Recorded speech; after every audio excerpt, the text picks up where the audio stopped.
Alors, nous allons passer à une autre étape un peu plus particulière. Une étape un peu plus différente où nous allons voir maintenant comment utiliser ce qu'on appelle la partie Connect to Remote Server. Donc, cet ordinateur ici, étant que j'ai installé les VMware Workstation, devient un serveur VMware.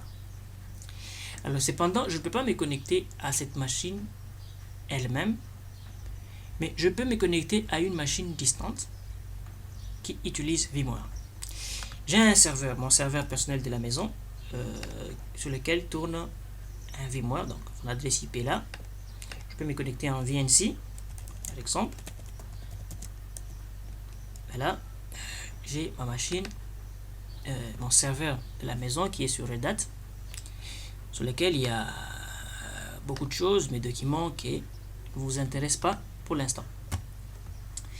Alors sur cette machine, il tourne un VMware Workstation, mais c'est pas la version 12. Ça doit être la version 10 ou 11. Tant qu'il se charge.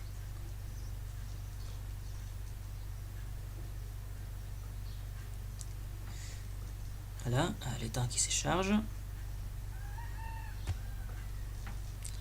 Et moi, voilà, elle est là, le VMware vient de s'ouvrir. Donc, j'ai oublié même de vous le dire, c'est que VMware peut même tourner sur Linux. Il y a moyen d'installer VMware sur Linux. Malheureusement, je ne vais pas commencer par ça. On peut l'installer sur Windows tout comme sur Linux. Si c'est la version 10, vous voyez que sur la version 10, il n'y a pas l'espace VMware Cloud Air. Tandis que sur la version 12, il y en a. Alors, je donne l'adresse IP de la machine. Ça, on en dit 168.2.1. Je donne le nom de l'utilisateur. Et je donne le mot de passe. Et je clique sur Connect. Alors, si tout va bien, on doit me faire sortir un certificat. Et lorsque on me sort ce message ici, c'est que la connexion est belle et bien passée. Et voilà, j'ai ma machine qui est connectée à un serveur distant VMware et sur lequel je peux faire mes propres machines virtuelles. Alors, à partir de cette version de VMware, je peux me connecter donc à une machine VMware cliente. Et lorsque vous allez regarder en VNC, donc si je vais sur la machine, il y a des machines virtuelles qui existent sur l'ordinateur, mais que je ne sais pas voir sur ma machine physique. Donc je ne sais pas les voir ici, sur mon VMware standard lorsque je me connecte. Alors voilà, c'est l'important de ce qu'on appelle les shared VMware. C'est-à-dire si je veux faire une machine virtuelle que tout le monde peut voir, il suffit que je la déclare de type VMware Share.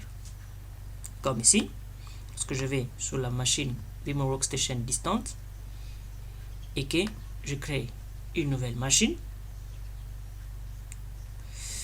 eh bien, la procédure est la même. Ou tout simplement, au lieu de créer une machine, je prends par exemple un serveur FTP et je vais aller sur la partie Manage et je mets Share. Alors je fais Next et je les share sous le nom de FTP Server. Je fais Finish. Et voilà, la machine virtuelle est partagée.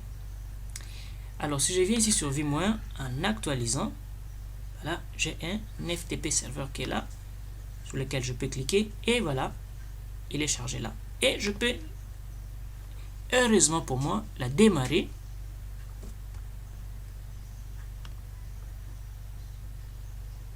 Et voilà, mon serveur FTP démarre sur un VMware distant et il commence.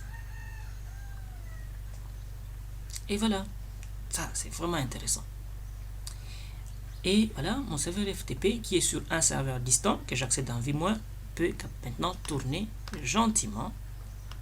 Et lorsque je vais ici aussi, le même affichage que j'ai sur la machine, distante, c'est la même que j'ai sur la machine locale. Et donc, je peux les gérer à partir d'ici. C'est pas tout. Je peux même créer une machine virtuelle à partir d'ici. Mais cette fois, regardez ici, la version doit être compatible avec 10, ce n'est plus 12. Je fais suivant. Je prends un XP ou un 7, suivant. Et next, suivant. Je vais les stocker dans un seul fichier. Je ne vais pas lui donner 1024, je lui donne 512 mégas de RAM. Et je fais finish. Voilà, je crée un Windows 7 32 bits. Et quand je vais sur ma machine partagée, je vois aussi que j'ai un Windows 7. J'ai créé l'ordinateur sur ma machine physique. Mais regardez, je peux l'allumer sur mon ordinateur distant. Je peux allumer mon 7 là-bas. Et ce qui est intéressant, c'est qu'au niveau aussi de ma machine, ici à distance, on sait capter les signaux et on voit que la machine a été allumée. Donc quand elle est allumée sur ma machine physique, elle est aussi allumée sur ma machine virtuelle. Lorsque je l'éteins à partir d'ici, eh bien, sur ma machine physique aussi, la machine est éteinte. Et je peux faire des commandes à partir d'ici. Donc on va revenir, bien qu'on est en train de faire la formation Windows, on voit bien que cette machine ici descend en 2.2 et un serveur FTP, mais qui est logé sur la machine distante. Alors, il y a un problème avec les accès, c'est que maintenant, à partir d'ici, lorsque je vais me connecter sur un remote server, l'adresse de ma machine IP, c'est le 192.168. Voilà l'adresse IP. Non, en local c'est quoi? De 2.100. Voilà. 2.100. Et que je mets le nom d'utilisateur ici. Et les mots de passe. J'essaie de me connecter sur mon VMware local.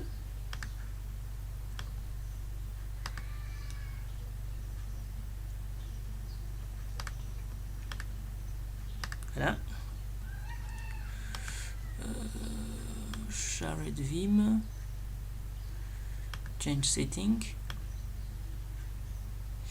Les partages sont activés, mais vous voyez, on ne sait pas se connecter à ma machine parce que cette compatibilité de serveur VMware 12 n'est pas encore complètement bien gérée au niveau de Windows. Donc, la connexion Windows Linux, ça passe, mais de Linux vers Windows, jusqu'à là, les gens de VMware, ils travaillent encore, et personnellement, moi aussi, je travaille encore, parce que ce n'est pas aussi simple comme on les fait avec Linux. Donc, les commandes que je peux faire ici, si j'arrête la machine à partir d'ici dans la console, bien des côtés aussi, de mon côté de VMware, on va voir la même chose, les mêmes interactions qui s'est fait, et donc j'ai la capacité d'avoir des ordinateurs lointains, distants, et d'être toujours connecté dessus.